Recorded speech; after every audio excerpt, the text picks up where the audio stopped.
¿Alguna vez te has preguntado por qué la Constitución parece un texto largo y complejo, pero al mismo tiempo es la base de decisiones muy concretas que afectan tu vida todos los días?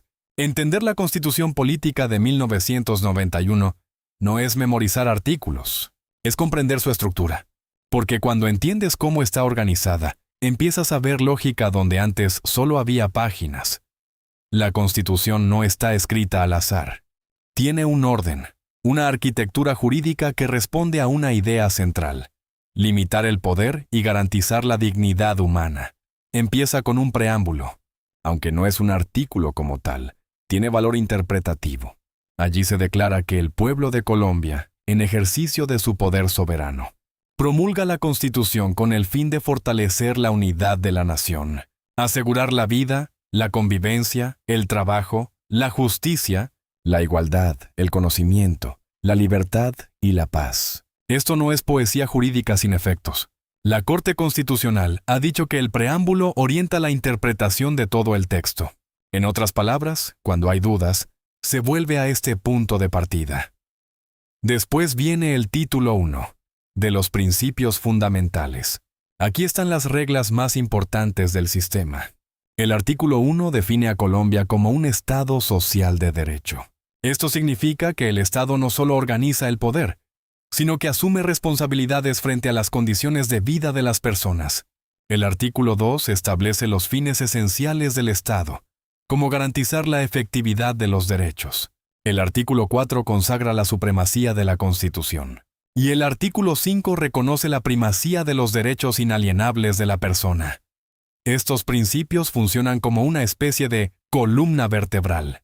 No son normas aisladas, son criterios que se aplican en todo el ordenamiento jurídico. Como diría Carlos Gaviria Díaz, la Constitución no se interpreta por partes, sino como un sistema coherente. Luego encontramos el título 2, de los derechos, las garantías y los deberes. Este es uno de los bloques más extensos y más importantes. Primero están los derechos fundamentales, entre los artículos 11 y 41. Aquí aparecen derechos como la vida, la igualdad, la libertad personal, el debido proceso y la libertad de expresión.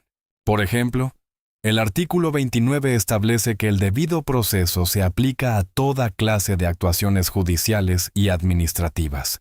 Esto significa que incluso una entidad pública debe respetar reglas mínimas cuando toma decisiones que afectan a una persona. Después vienen los derechos económicos, sociales y culturales, como la salud, la educación y el trabajo.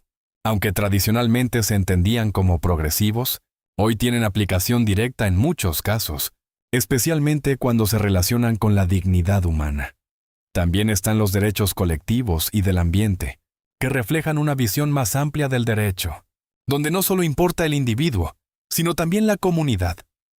Finalmente, dentro de este título aparecen los deberes, en el artículo 95. Esto es importante porque equilibra el sistema.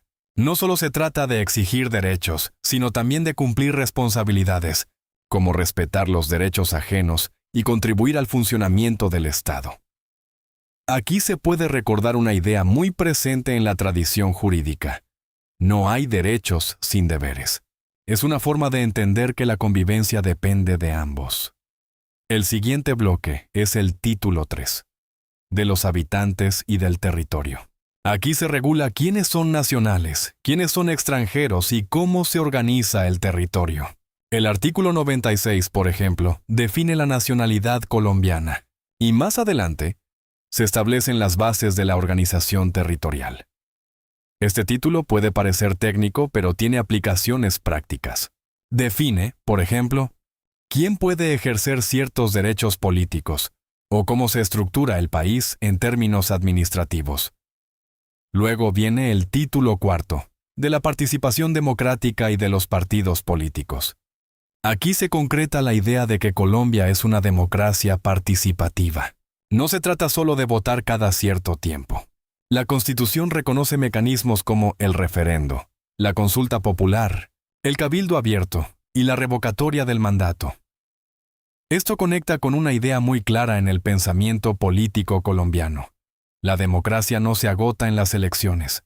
Como decía Orlando Falsborda, la participación es una forma de construir sociedad desde abajo, no solo desde las instituciones. El título quinto de la organización del Estado establece cómo se estructura el poder público. Aquí aparece la división en 3 ramas: legislativa, ejecutiva y judicial. Esta división no es un simple esquema organizativo. Es un mecanismo de control. El Congreso hace las leyes, el presidente las ejecuta y los jueces las interpretan y aplican. Pero además, cada rama tiene funciones de control sobre las otras. Esto evita la concentración de poder. Luego, el título sexto. De la rama legislativa regula el Congreso de la República. Se establecen sus funciones, su composición y el procedimiento para hacer leyes. Por ejemplo, una ley no surge de la nada. Debe pasar por debates, aprobaciones y sanción presidencial. El título séptimo. De la rama ejecutiva se centra en el presidente de la República y en la administración pública. Aquí se define el papel del presidente como jefe de Estado, jefe de gobierno y suprema autoridad administrativa. El título 8 de la rama judicial organiza el sistema de justicia. Incluye órganos como la Corte Suprema de Justicia, el Consejo de Estado y la Corte Constitucional. Esta última es una de las grandes innovaciones de la Constitución de 1991. La Corte Constitucional tiene la función de guardar la integridad y supremacía de la Constitución. Esto significa que puede declarar inconstitucionales leyes que la contradigan. Su papel ha sido fundamental para desarrollar el contenido de los derechos. El título 9 de las elecciones y de la organización electoral regula cómo se llevan a cabo los procesos electorales. Aquí se establece la existencia de autoridades como la Registraduría y el Consejo Nacional Electoral. El título 10 de los organismos de control incluye entidades como la Procuraduría, la Contraloría y la Defensoría del Pueblo. Estas instituciones vigilan la actuación del Estado y protegen los derechos de las personas. El título 11 de la organización territorial desarrolla con más detalle la estructura del país en departamentos, municipios y otras entidades. Aquí se concreta la descentralización. El título 12 del régimen económico y de la hacienda pública regula cómo se manejan los recursos del Estado. Esto incluye el presupuesto, la planeación económica y la intervención del Estado en la economía. El título 13 de la reforma de la Constitución establece cómo se puede modificar la Constitución. No es un proceso simple. Puede hacerse mediante acto legislativo, referendo o asamblea constituyente. Esto garantiza estabilidad, pero también permite cambios. Cuando se observa esta estructura completa, se entiende que la Constitución no es un conjunto desordenado de normas, es un sistema. Cada parte cumple una función. Una forma sencilla de verlo es esta. Primero se establecen los principios, luego los derechos, después la organización del poder y finalmente los mecanismos de control y reforma. En la práctica, esto se traduce en algo muy concreto. Cuando surge un problema jurídico, no se mira solo un artículo. Se analiza la Constitución como un todo. Por ejemplo, si una autoridad toma una decisión que afecta a una persona, no basta con revisar la norma específica. Hay que ver si respeta los principios, los derechos y los procedimientos establecidos. Aquí encaja bien una idea muy repetida en la cultura jurídica. La ley es para el hombre, no el hombre para la ley. Es una forma sencilla de recordar que el derecho debe servir a la persona. La Constitución de 1991 recoge esa idea y la convierte en norma. Entender su estructura permite moverse con más seguridad dentro del derecho. Permite argumentar mejor, interpretar con más claridad y, sobre todo, aplicar el derecho de manera más justa. Porque al final, la Constitución no es solo un texto. Es una herramienta, y como toda herramienta, su valor depende de cómo se use.